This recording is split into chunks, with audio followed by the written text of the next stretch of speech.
Okay, I guess we can get started and done. There's a slide 2 that you can probably skip and just go directly to slide 3. Yeah, go to the next one.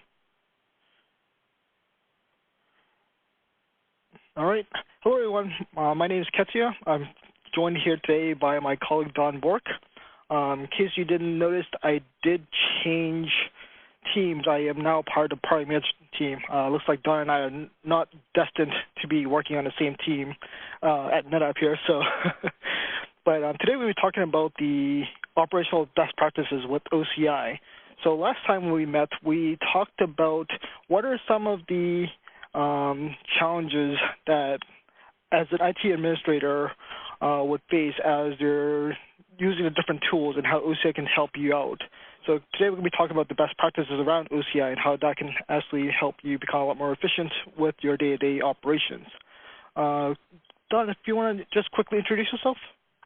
Sure. So good morning or good afternoon or even good evening to some of our global attendees. My name is Don Bork. As Ketsia had mentioned, I'm one of the technical program managers for the Customer Success Group. I'm happy to be here with you today, walking through some of these best practices and providing you some of the tips and tricks. I think before we do that, Ketsia, I just want to note to everyone a couple of housekeeping items. So currently the lines are muted. So if you have questions, feel free to put those or post those into our chat window. We'll try to take some natural breaks and opportunities to answer some of those. If we don't get to all of your questions today, we have our email information on this particular slide, or we will provide it for you after the call with a recording of this video, so you'll be able to access it and maybe share it with some of your colleagues and peers. And again, if we don't get to all of your questions, we will be happy to follow up with you in an email. Maybe your question may require too much detailed information to get to into this particular presentation. It is slated for 45 minutes. It's going to be kind of wrapping up all the information, kind of putting it together really quickly for you so you have some ideas of what you should be doing, like Ketsia mentioned. And Ketsia, I'll turn it back over to you. Great. So let's just go quickly to the agenda. We'll talk about what we're going to be discussing here today. All right, so we're going to be doing a quick recap of what we did last time. Earlier I mentioned about the life of an IT administrator. We're going to be talking about what's next as you install the product. What are you expecting as of day one with OCI? And then we're going to be talking about operational best practices on a daily, weekly, monthly, as well as quarterly check. And then some tips and tricks for success, as well as a quick Q&A session. All right, so just to quickly recap, last time we talked about leveraging OCI as an IT administrator. So we talked about the different challenges that you may face as part of your day-to-day operations. You may have a universal ticketing system, such as ServiceNow, that we showcased during last time, where you get all of these different violations that may be coming from different sources. One could be from vCenter, one could be coming from OCOM, one could be coming from OPM. One can be directly from OCI. What we want to showcase is how you can use OCI to start generating some of those tickets so that you can start to reduce the mean time to resolution or to diagnose some of these issues, find those bottlenecks before they actually become an actual issue within the environment. So we talked about being reactive versus proactive, using some of those performance policies, as well as looking at anomaly detection using our machine learning around applications. You can see some of those assets becoming anomalous before they actually become an actual issue. And then we also talked about how you can minimize this even further by looking at some of the dashboards, using the custom dashboards in the web UI, as well as the dynamic filters and variables that you can include in those dashboards. Anything else you want to add in there, Don? No, I think that was a good lead-in to what we're about to talk to today, Ketsia, which is, we wanted to break it out. For many customers, when I talk to them, they say, Don, where do I begin? Where should I start? I have it installed. I haven't been in there really yet. And, what are some of the things I should be looking at inside the operational client? Now, today's discussion is primarily focused around the operational side. Ketsia, I know you and I have plans to go further in detail with the data warehouse side in future webinars. I just want to point this out. This is not an exhaustive list of all best practices. Professional services has theirs. Our CSM teams, when we work with you in the initial engagements, we do assessments and things there to try to help you with your best practices. But, this is kind of to roll it up, kind of give you a little summary and make it easier for you to get started. Okay, great. So there are lots and lots of different places for us to check when we log into OCI. Don, what do you typically recommend a IT administrator to go and check first as they begin their processes with OCI? So great question, Katya. One of the things that I find often is I need to ensure the validity of the data. I got to ensure that my OCI operational instance is actually collecting. If the data is not there, then I have an incomplete picture. So what I'm going to do here, Katya, I'm going to bring up a demonstration environment here. This is actually one of our, I would call it a staging environment that we have here at Netapp IT. Netapp IT's infrastructure runs on OCI just the same as many of our customers, and we do run into some of the same challenges.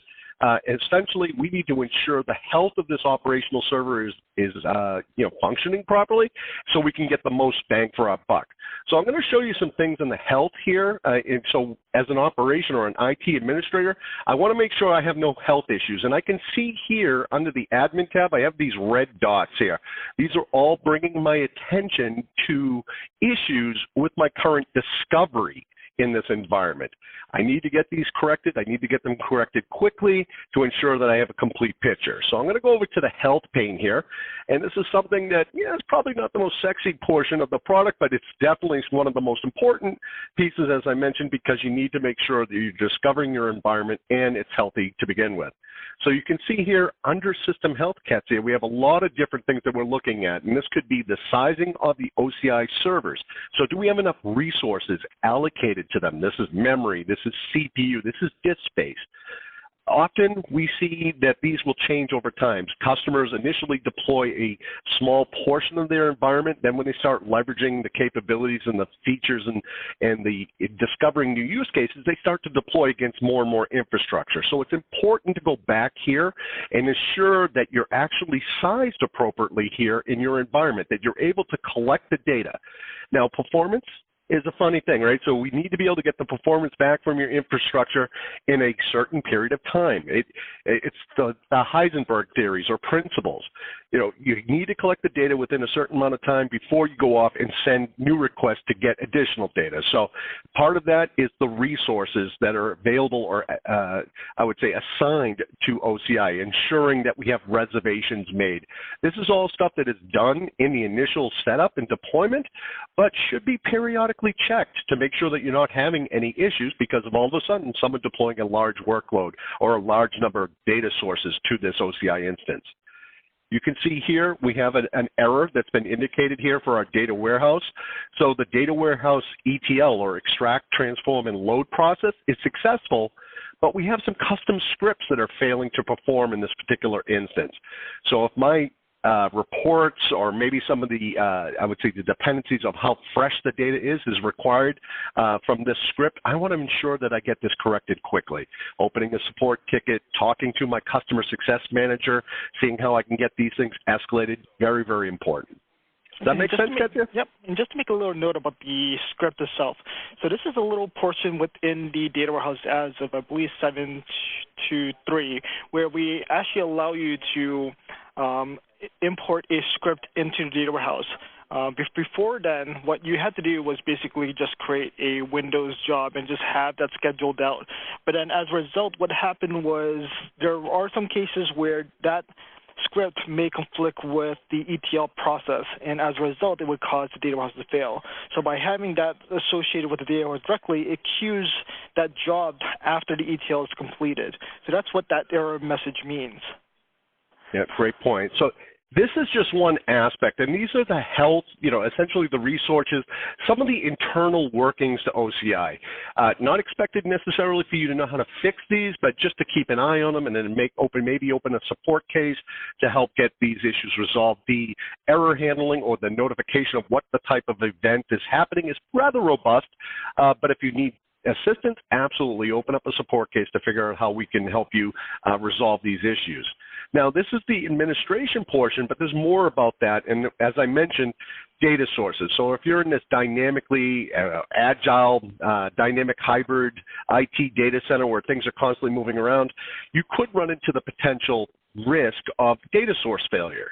This could be because of changes to the vendor, right? Maybe they made firmware or a model change somewhere in the actual code that now impacts the way OCI collects against this. We do our best to be able to discover all types of arrays and IT environment for you, but we're not the first on the customer or the vendor's notification list for when they make changes. So we do our best to keep up with those changes, but occasionally it could happen. So you want to make sure you go in here and look at your data sources, make sure that they're successfully polling and collecting that data from you or for you. And you can see that here, we actually have a few data sources that are failing. And this could be for a number of reasons. It could be inventory related. So we're unable to discover or bring in some information about a certain construct, or just the discovery of the array itself, say a access account change. Maybe it's a new user, or they change permission levels on that user. There's a number of reasons why, and then it can also get into more of the APIs, which the performance would be impacted. Maybe they made some firmware changes on the array. So this is a great way to see it. Again, open up those cases if you see this. We want you to collect that data. There's mechanisms within the tool to be able to pause those collections if you need to. Maybe this is just a maintenance window within your environment that you're monitoring. So do a little bit of due diligence there to make sure. But again, if you need the help, open up a support ticket. So Don, you did mention about a support ticket. So when would you recommend us as a customer to go and open up a support case if we can't resolve a data source? How long would you expect that data source to fail before we actually go and create a ticket? Yeah, so great point. So you can actually see there's a couple of things here, right? If you clicked on the individual data source, you can see the duration here. You can see how long the data source has been, say, failing to collect, and it'll also show you if it's intermittent collections, which could also, again, be due to resource constraints. Maybe we're not getting enough memory or CPU to actually pull that. It can also be due to the activity of the array. Many of our customers install us into environments that, quite honestly, are having challenges themselves, right? We understand that.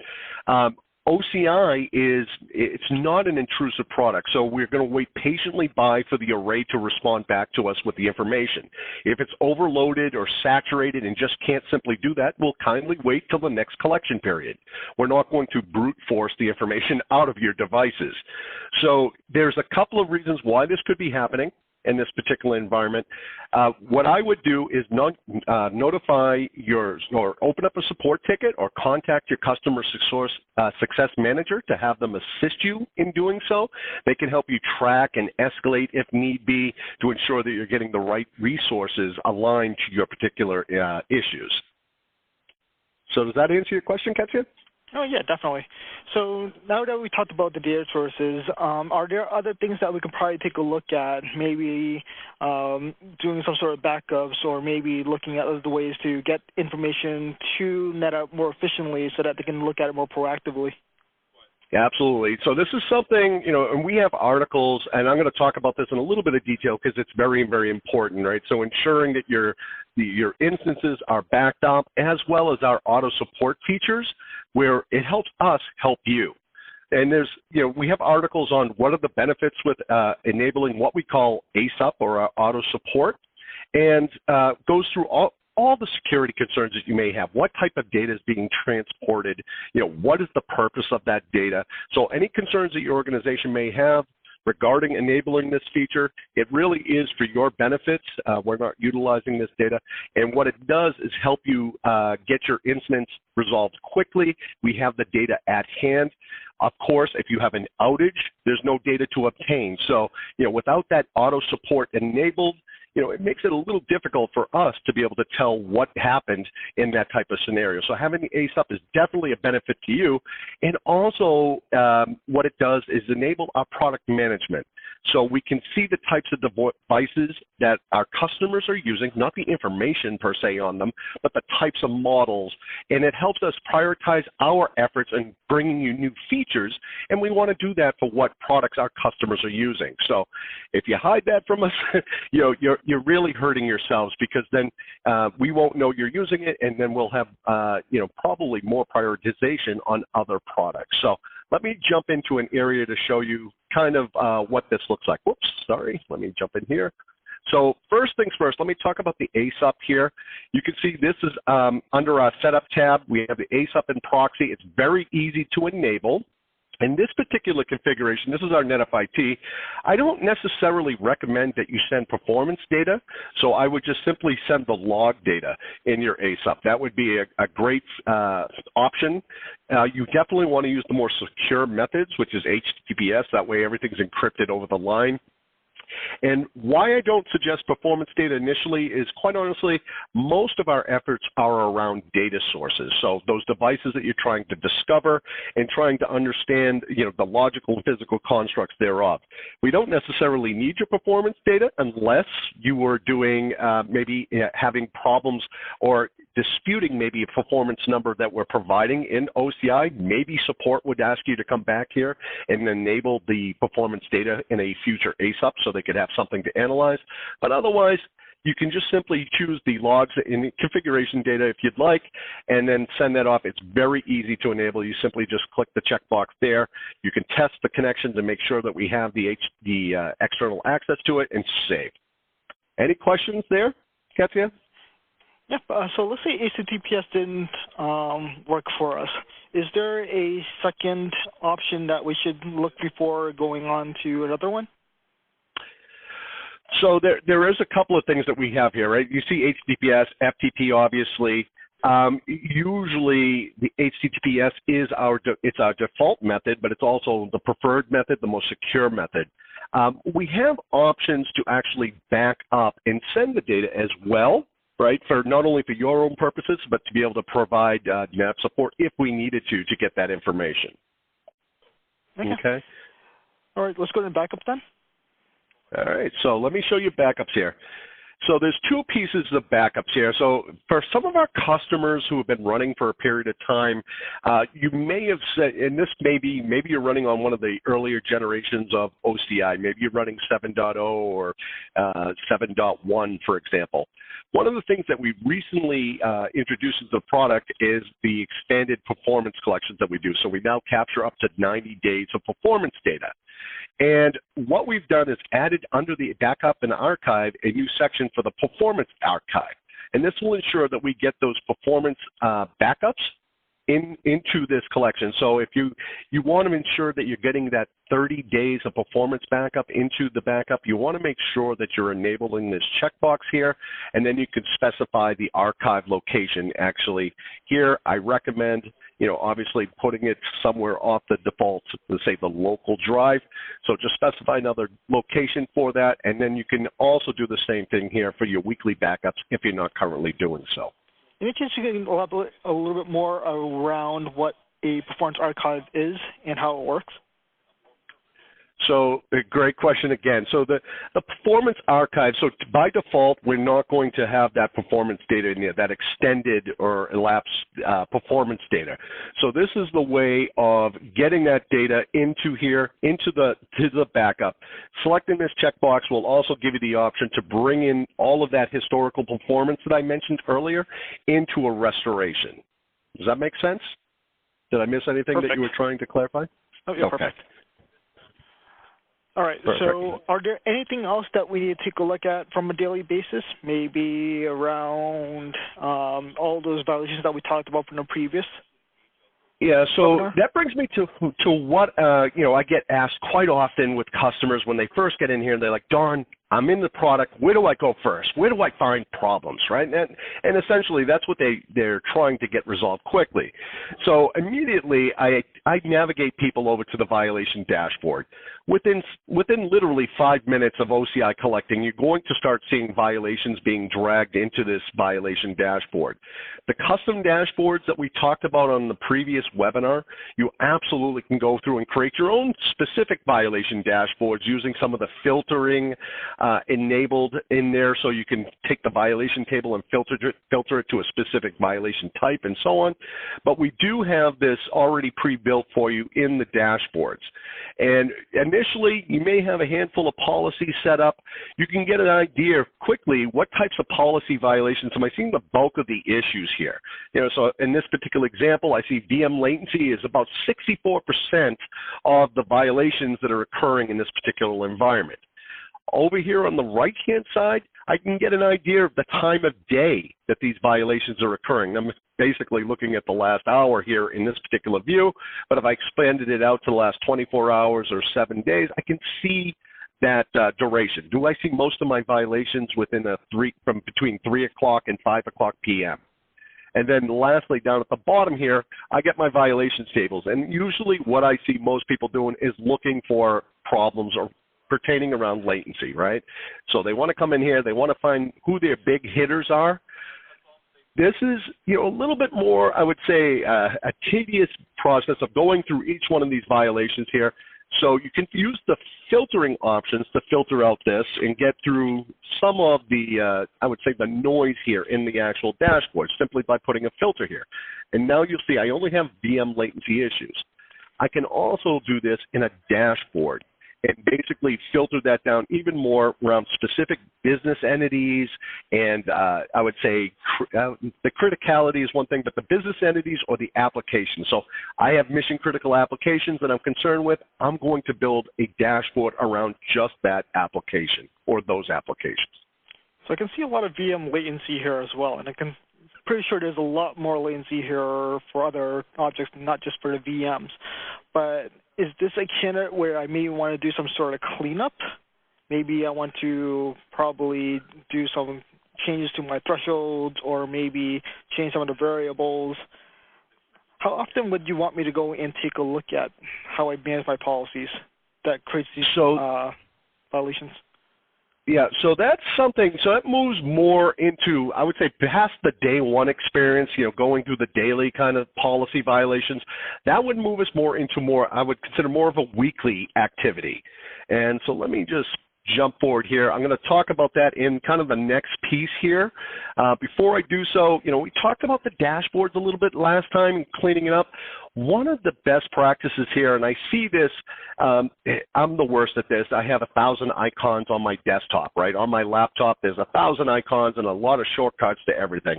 And sometimes I simply need to go back and clean some of that off of there. It just becomes too unwieldy. Same thing with dashboards. People love to be able to leverage them, create specific views, but maybe don't follow quite the best practices when it comes to cleaning those up or maybe consolidating some of those dashboards. So what I really try to do is go back to my dashboards, and I'm going to show you an example here, even in our IT setting, that you'll see with our dashboard. So here we have about 27 dashboards in this environment, and we have a number of different users in this particular environment. Now, folks, this is not scripted. This is a live environment here. This is not a demo environment, so you're seeing exactly the types of things that happen in a real-world example. And you can start to see things like tests here, right? And here's another test. People creating little examples. Maybe they're just trying to momentarily find or pinpoint an issue, but they're creating these dashboards and not necessarily going back and cleaning them up. So in that case, I have the owner here, Ketsia. I know who created the dashboards. I can go back and reach out to that user. Are these still necessary? As an IT administrator administering this tool, I know, that I want people to use it, but I also want it to be healthy and clean. So I'm going to reach back to Kevin and say, hey, Kevin, do you need this particular dashboard? Is it something I can delete out of the instance? Is it even necessary? I kind of go through this periodically. I find if I leave them here too long, people move on to other teams. They may even move on to other companies, right? So I want to make sure that I kind of keep on top of this. Okay? So let me So there's some other things that we could probably take a look at as well, probably around some sort of scripts. So in terms of like integrations or annotations, you may be using what we call the annotation import utility, or you may be using your own REST script to go and populate those. Maybe you're working with professional services. How often would you want us to go take a look at that as well?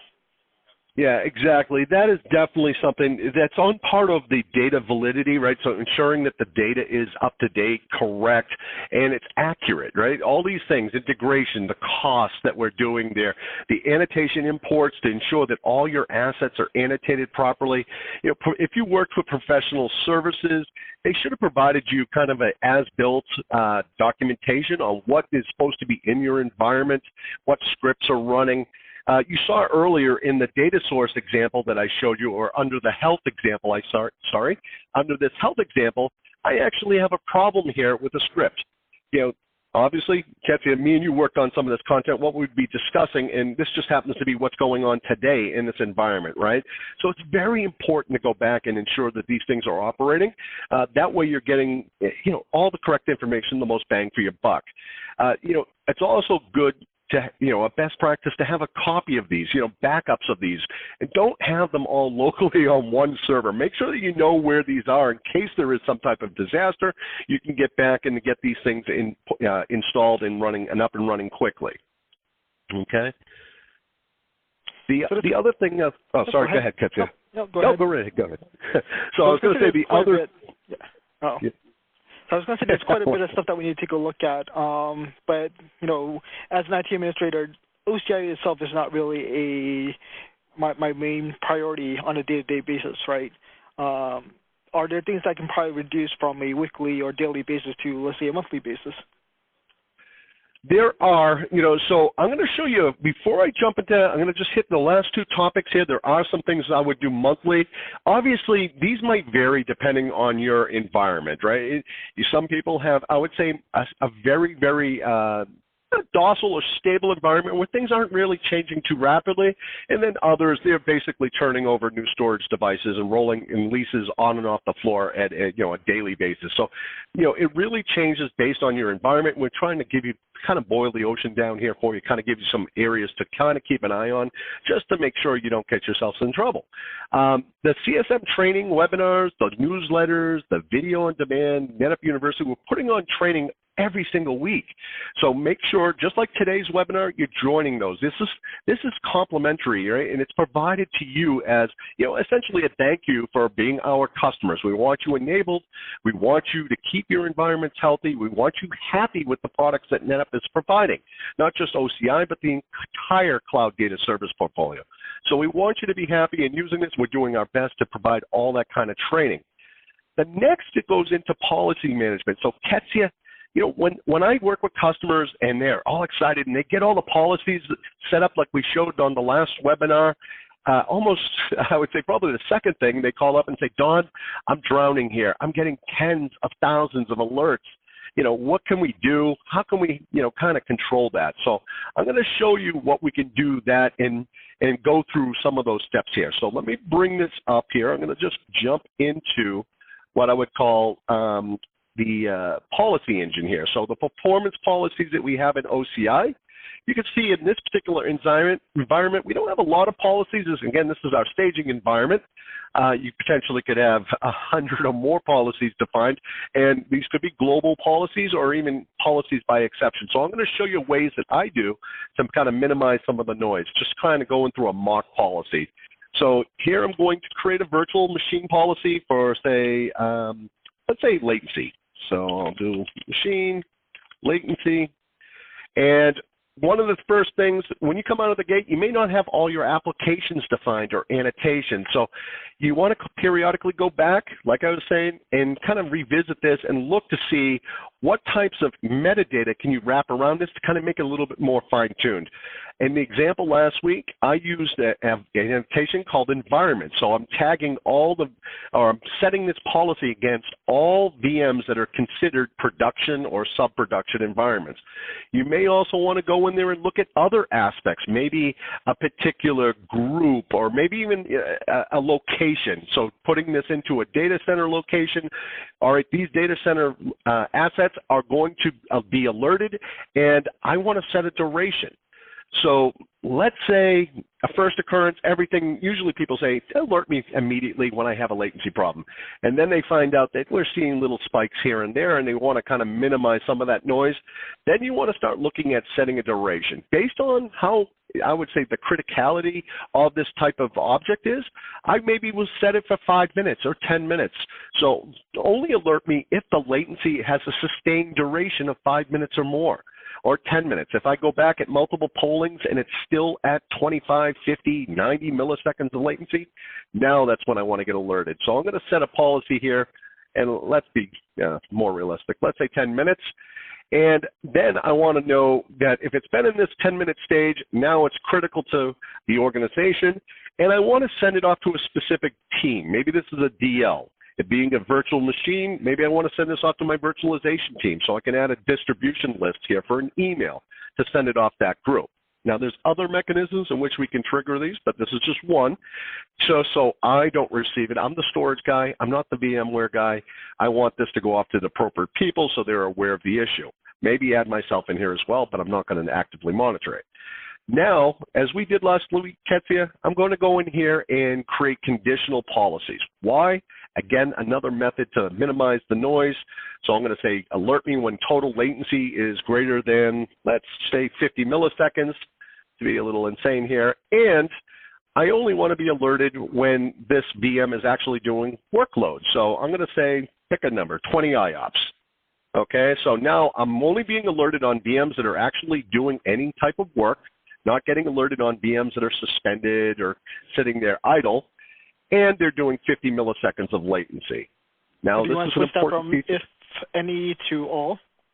Oh, great point. So I skipped my own piece here. So I want to change this from any, because right now it's going to alert me if either one of these are enabled. I want to change this to all. So both of these conditions must be met before I get alerted. And this is kind of the important piece. Great. I got an alert. Stop processing further policies or further alerts if something were to be breached on this particular asset. I already know about it. I already know I need to address it. You don't need to fill up my inbox. And this little capability here is something that I think many products are challenged with, right? They're usually very static, very one metric layer. And, having the ability to add 1, 2, 3 or more different conditions, as well as using the annotations here, really help me minimize, kind of route this traffic or noise to the appropriate parties, if you will. And with the duration, it'll allow me to minimize some of that. And that's not something I usually see set up, I would say, quite well initially in most deployments from the get-go. Also, some of our customers who've been out there for a while, Ketsia, they may not have had the benefit of some of these capabilities, so they might be running some of the older policies that they've created. Definitely go back in there, take a look. See how they're configured. Again, leverage some of the more newer capabilities in the policy engines. So we try to be as flexible as possible with how we build performance policies. You may argue that 10 minutes is too long for certain SLAs, and that's why you can actually build service-level policies for your SLAs and SLOs as well. Absolutely, absolutely. So, performance is subjective, right? I cannot tell you what a good performance number could be for your infrastructure without having all the details. Performance to an end user, when they start to feel the pain, essentially, it's usually when the delivered service is twice as bad as it was before, whatever the service was. So if it was 20 milliseconds, they're going to start picking up the phone and calling when it hits 40 milliseconds. If it was 2 milliseconds and now it's 4 milliseconds, that's when they start calling. So, it's a perception thing, and it really depends on the infrastructure that you have, the latencies between, transmitting, where is this data coming from and being served. There's a lot of factors in there. So really, what I find customers doing is they draw a line in the sand. They put 20 milliseconds, for example, for latency, or maybe you're on all-flash BAS, you're putting 5 milliseconds. And then After a period of time, a week or two, you go back in there and you look at it. If everything's below 5 milliseconds, maybe you lower or adjust those policies, those global policies, down to a tighter range, giving you a little bit more advanced notice when things start to go awry. Okay? All right, Don. So let's talk about the monthly checks that you mentioned then. Yeah, so the month of things, and these things, again, these could be monthly. Some of these could roll into a quarterly aspect. The monthly device resolution, inactive devices, query management, annotation management, which we kind of talked on a little bit, anomaly scores, and licensing. So I'm going to show you some areas in the product to hopefully get you enabled on that. Okay, so let me jump over here first and get you into... There we go, device resolution. There we go. So under device resolution, what you'll see, and this particular environment is not doing too much in the actual device resolution aspects here. Device resolution is primarily for us to go out there and discover your physical host, right? We can discover your tape devices. We can even find some of those generic devices in your environment that maybe even OCI doesn't even know much about today or that we officially support. Looking at the health coverage here under the device resolution is very important. You know, we all strive to be as best as possible here. Our delimiters and regular expressions that we use to be able to, I would say, pluck these host names out of your alias informations or zoning informations in your infrastructure. It's important to make sure that you contain or maintain a high success rate. Typically, this is done when professional services are engaged, but you continue to deploy new resources to your environment. And not always do I see in the environment that they follow the same naming conventions and structure. So it's important to make sure that you're in at least the high 80s and low 90s for that discovery. I'd like to say everyone should be 100%, but we all know there's reasons why sometimes you just don't want to discover those assets. But make sure that the health or the coverage or the total coverage that you have is relatively high, or that you have a reason for not doing so. Okay? The next thing I would look at is inactive devices. What are those? Well, those are devices that may have been decommissioned. Now, OCI never removes your data. It doesn't throw anything away. We'll essentially keep that data forever in the client here. So what you want to do is periodically go into your OCI queries and do a little search for any inactive devices. Why? Those devices, if you don't want them, maybe they've been retired and rolled off, do you want that device information in your billing reports or any reports that you're doing for inventory if the asset's no longer there? So coming to the queries, you can actually do a quick look to see if you have any storage or inactive devices, not necessarily virtual machines, but your physical devices. And we've added this in our query capability in the latest releases where you can look for inactive. So let me see here. Is active. There you go. Thank you. There you go. So you can see here, I looked for is active, and this is showing me all the active devices in here. And maybe let me take out a few of these here just to gain up a little bit of real estate. There we go. So you can see all the is active devices. Let's see if we have any inactive in here. We don't currently, but if we did have an inactive device, it would show up as an X on this particular device listing here. And then you could go through and simply remove that asset by clicking the checkbox here, and then you can come in and remove the inactive device or delete the inactive device from OCI.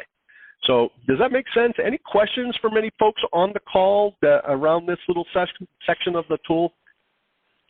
So just remember, feel free to ask your questions in chat, and we'll definitely try and address your questions as we're going through all these here. Since we're already on queries, we may want to just talk about query management, Don. Yeah, the queries and the query management. So over time, things may change. Inside our queries, the query management tiering and cost, things may change there, meaning cost may change, maybe some of your tiering strategies. When you look at the way we do our annotations, you'll see that we have tiers within our annotations as well as service levels. You need to periodically come back in here, and that's why I put this down as a monthly, and maybe even, it could be a quarterly thing for most folks. But go through and check to make sure that your costs are associated with these properly, that maybe if you're rolling off new devices or adding new storages, that those are being captured by the queries that you have defined in OCI. And you may even see here, we might have, so you can see we have some service levels that have been set up here in our storage pools. So we want to make sure that we're capturing those new storage devices, or in this particular case, the service levels, running that, making sure that we have those items. Just a little health check, essentially, to make sure that all your tiering and costs are being captured and adequately or accurately presented in these forms here. Okay. So, Katia, one thing that we, oh, sorry, go ahead. Yeah, so one of the things that we also may want to take a look at is the actual annotation rules themselves. So if you go to manage annotation rules, there are some times where we may have made a hiccup and then we accidentally deleted a rule, or we actually changed a query. So you may also want to just check that the associated annotation rules here are associated with the correct query. We actually did have a couple of hiccups within Netapp IT itself where they accidentally deleted some of these queries, and as a result, the annotation rules also disappeared. That's a good point. And these annotation rules do have essentially a governance on when these are executed. And you can kind of see, and many people don't know this little moving the rule up and down in precedence. So basically what it'll do is run the top rule first, work its way all the way down the list here. So you can kind of reorder the precedence of these particular rules. And that's how you would do so. Yep, and just to make a note of that, so if I had an object that was associated with two different queries with two different annotation rules, the first rule will always supersede the previous one. Now, there's another one that actually supersedes the annotation rules in general, which is direct tagging, or using the annotation import utility, or using just basic REST. So if you actually go to the actual landing page of an asset and were to tag it with a data center, no matter what annotation rule you have, it's never going to supersede that direct tagging. Right, and this is just a mechanism to keep your objects annotated correctly and up to date. But if you use one of the manual methods or even a scripted method, like Ketsia mentioned about the annotation import utilities that we have, that's going to override what you have here, right? So that's going to take precedence there. Otherwise, it's going to be top down in that order. It's going to run the first one. It's going to supersede any other, I would say, duplicate entries that you would have, or rules that may contain some of the same information. Okay. So, Ketsia, last week we talked about using anomaly detection, to be able to get alerts and, have not so much alerts, but be more proactive around understanding when things are becoming abnormal. One thing that many people don't know, and I should have probably touched upon this in the performance section, is we now have the capability to alert on those anomaly scores. So by going in here, you can see we have application, and then down here at the bottom, I can do an anomaly score. So people asked me before, Don, I love the anomaly detection, but I have to log into the tool to see those alerts and go to the application landing pages and so on and so forth. Well, they can now receive alerts on here. So let's say maybe I want to get a score of, let's say 80. So any application that has an anomaly score greater than 80, it can go through the same scenarios that I showed you on the previous example with policies, and then it can send me alerts. And, really, this is anomaly detection. I kind of put this out there a little bit. This is not my first day. This is not my first week. This is really my first month. Reason being, everything that the anomaly detection engine sees initially is anomalies. It's anomalous because it's the first time we've seen it. So you really want to get about 30 days under the hood and let the anomaly engine or the machine learning engine really bake in. It's going to prefetch about 14 days worth of data if it's available before you enable it. And then let it grow for about 30 days, really get that cyclical or ebbs and flows in your data, understand what those workloads are doing, and then start maybe coming in here 30 days later, enable the anomaly scores for your anomaly detection. Okay? So hope that made sense. Next thing I'm going to jump in real quickly because we're running short on time is licensing for the product. So you may be using evaluation licenses. Periodically, you may see, even on some of the term-based licenses, you'll see a license expiration kind of come up and say you got some notifications. Any licensing information warnings will be a banner on the top of your screen. Right across the OCI web interface, you'll see that. You definitely want to make sure you take care of those as well. Okay, so I'm going to jump along here, move it a little quicker, and move you over into the best practices for quarterly here. And There we go. There we go. Now it's moving. So quarterly. What happens quarterly? We come out with new releases for OCI, and we pretty much do those about every 3 or so months. So quarterly, I'm looking for new upgrades, understanding should my company be updating, are there features here that we're looking for that we may be able to leverage? Have there been new improvements for security? I don't want to scare the folks on the call, but we all know the way the world is today and all the security measures that our company as well as others are doing to keep your data safe. So the way to ensure that is to make sure that you upgrade your systems to incorporate those latest security enhancements as well as the new features. Service packs and patches, we get all types of disk models. I mentioned earlier with the data sources, vendors change things at will, right? So we do our best to capture those changes. We do so through many mechanisms, one being the auto support. But that information is actually worked on well in advance before most of our customers even are aware of it. So we're releasing service packs and patches all the time. Now, if your OCI server has access to our servers here, the data.nero.com, then you'll automatically pick up those new disk models as new disk arrays come out.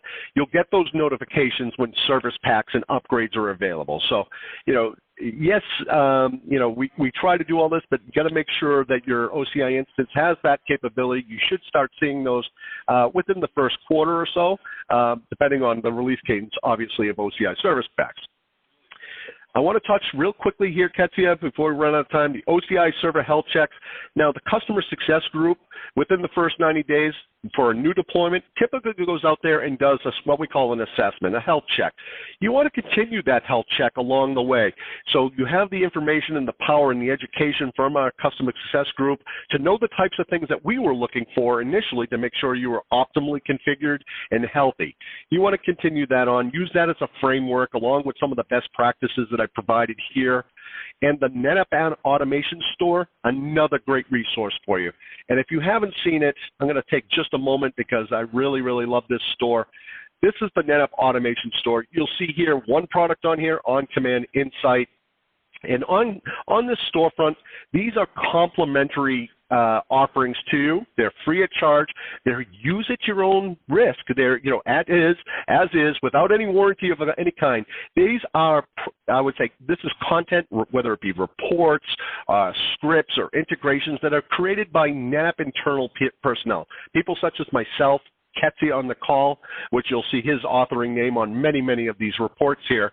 These are available to you. Download them. They're very easy to import into OnCommand Insight. Use them if they work. The reason why we don't guarantee them is we don't guarantee that we have your hardware. We're Netapp. We test them against Netapp hardware. Hopefully they'll work for all your different data sources that you're configuring. But at the end of the day, if you need help maybe adjusting it, you can go in there and use the report authoring tools that we offer, or you can reach out to our Netapp professional services and have them assist you and get an engagement going there. But these are great offerings here. We have reports, we have solution packs, which are essentially dashboards that we create. So you can simply download the export of these and import them into OCI. All the instructions are here. The data collectors, things like what me and Ketsia discussed last week about the ServiceNow integration. We have a new connector. We have scripts for PowerShell and Python and so on and Perl. So just another area for you if you're not leveraging it. I throw this into quarterly because, this is something that comes out quite often and quite regularly. I know many of my customers use this every day, and they bring their management along the ride to kind of look at here and say, is this what you were asking for? Is this something similar to what you're looking for? Let's try this. If it doesn't work out, we got a good framework to what we need, right? They're using these as examples and collaboration, I would say, pieces to start building their own frameworks. Many customers I talk to use this to, as a basis to create their own reports. Okay. So this is going to bring it kind of to a wrap, Ketsia, here. The best practices, there's some things as needed. being on the customer success team myself, you formerly being with our team, we're here for a lot of different reasons, whether it be the escalation of your support instances. I put these all in as needed. Maybe it's feature requests. We'll reach out to you proactively if there's any security alerts or public statements on those. Work with us. We're here to help you be successful and happy with the products. So just to do a quick conclusion and key takeaways. So we talked about where to begin after you start your day one processes. We also talked about some of the best practices and why they're important to follow these best practices. We talked about how we can demonstrate some of the features, where they're located, and how to reduce some of the noise. So when we looked at performance policies, for example, how can we reduce the amount of noise by looking at combining some of the alerts and creating multi-conditional variables. We also helped empower you with some of the basic steps to help manage a healthy environment as well. Anything else you wanted to add in, Don? Yeah, so I know we ran a little late here, and I apologize. I'm very passionate about this product, as you know, and there's just so much that we could show in any one of these things. We are going to continue doing further, deeper dives into various other areas of the product, such as the data warehouse. We have integration webinars coming for you. Here's a list of some of the, popular resources. We will send out a deck, and the recording of this demonstration for those who want to review it or send it on to a colleague. And if you need, I'm actually showing the wrong deck here. So if you need to reach out to us, be sure, just come out, reach us, contact Joy, who's been a gracious host for today's meeting. I want to thank you, Joy, for putting this together for us. Reach out to the team. We're here to help you. And I'm going to open this up now, Ketsia, for any questions, any Q&A. We can unmute you if you'd like, or you can type that into the chat windows for any of your questions on specific areas of the presentation today.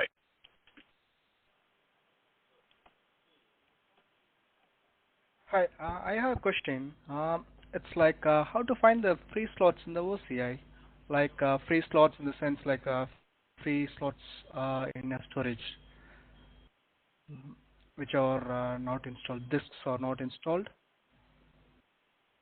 So you're looking for the spare disks. Is that what your statement is? Free slots. The slots are free because in Netapp disk shells, it has 24 disks will be there in each shells. For example, sometimes it will be half filled. 12 disks will be installed, and rest 12 will be uninstalled. It will be free. So how to find that one, whether it's free slots or there? We tried to find it in EMC. It doesn't show it. Mm-hmm. So, Ketsia, correct me if I'm wrong. So I understand what you're asking. I don't believe OCI natively shows that the free slots. That may be a situation for integration data, if I'm mistaken. So just to give you a little better background, so we don't necessarily look at the individual states for disks. So, for example, if a disk were to die within an EMC array or an HDS array, OCI will see that as no longer appearing. It's the same thing that happens inside the EMC itself. So as a result, no, we're not going to be able to see it. Now, if you're talking about unconfigured disks, that's a different story. You're going to see them typically as a spare when it comes to Netapp. Yes, spare, I can say it, yes. I can say it in EMC as well. Correct. Now, there are some other architectures where, they do software-based spares, so all the other disks will look as they're being used. But, yeah, when it comes to, like, a dead disk and stuff, you're not going to see that inside OCI. Okay. And one more thing, like, if there is any recommendation, like recommend size for heap size memory, because sometimes all the time we are seeing acquisition is busy, even though the physical resource is there, CPU and memory is there, but it doesn't take it. So is there any recommended size to adjust the heap size? Yeah, so there are memory recommendations. It's based on what you have allocated, and there's a little bit of internal, I would say, enablement there around that. We do have stuff through professional services. what I would do is reach out to your Netapp customer success manager so they can get the details for your environment and get you those specifics. We have some sizing, and I won't even say it's a perfect world there, right? There's a little bit of trial and error based on your specific configurations. But we do have a lot of experience in that area, and we do this quite often with most of our customers. So I reach out directly to your CSM and give them the details, and then they can get specifics around what your environment should be configured for. Okay? Sure. Yeah. Yeah. So we already taken a backup and sending it to Netapp. Perfect. Great to hear that. So I do have a question on chat with Nuketsia about best practices around storage and tape vendors, and if there's any preference in the preferences. So any best practices in the preferences around storage and tape vendors? Yeah, Patrick, I might have to give that to you offline. I don't think we have enough time to answer that question in its full iteration here. So, Patrick, I'm going to reach out to you directly with my email contact so you can follow up with us, and we can see if we can get you some information there. Okay? Any other questions online? Appreciate the participation from everyone today in these questions here. All right, so we got a question here about running 7.3.0 Service Pack 1. Is there an in-place upgrade to 7.3.2? Okay, so Let me answer that quickly. In the case of the operational side, yes. But if you're looking at the data warehouse and you have the data warehouse installed, unfortunately, no. That would have to be the process of backing up the data warehouse, uninstalling, reinstalling the latest and greatest, so in this case 7.3.2, and then restoring your database. Does that make sense there for you? So the operational OCI side, absolutely. Data warehouse, a little bit more involved, but definitely doable. Okay, and we do have a number of customers that have recently upgraded from the 7.3.0 platform and as well as even the 7.2 platform. 7.3.2 is our GA release, so we have a lot of customers adopting there. It's relatively, or I should say very stable. So we're seeing great success there with all of our customers upgrading.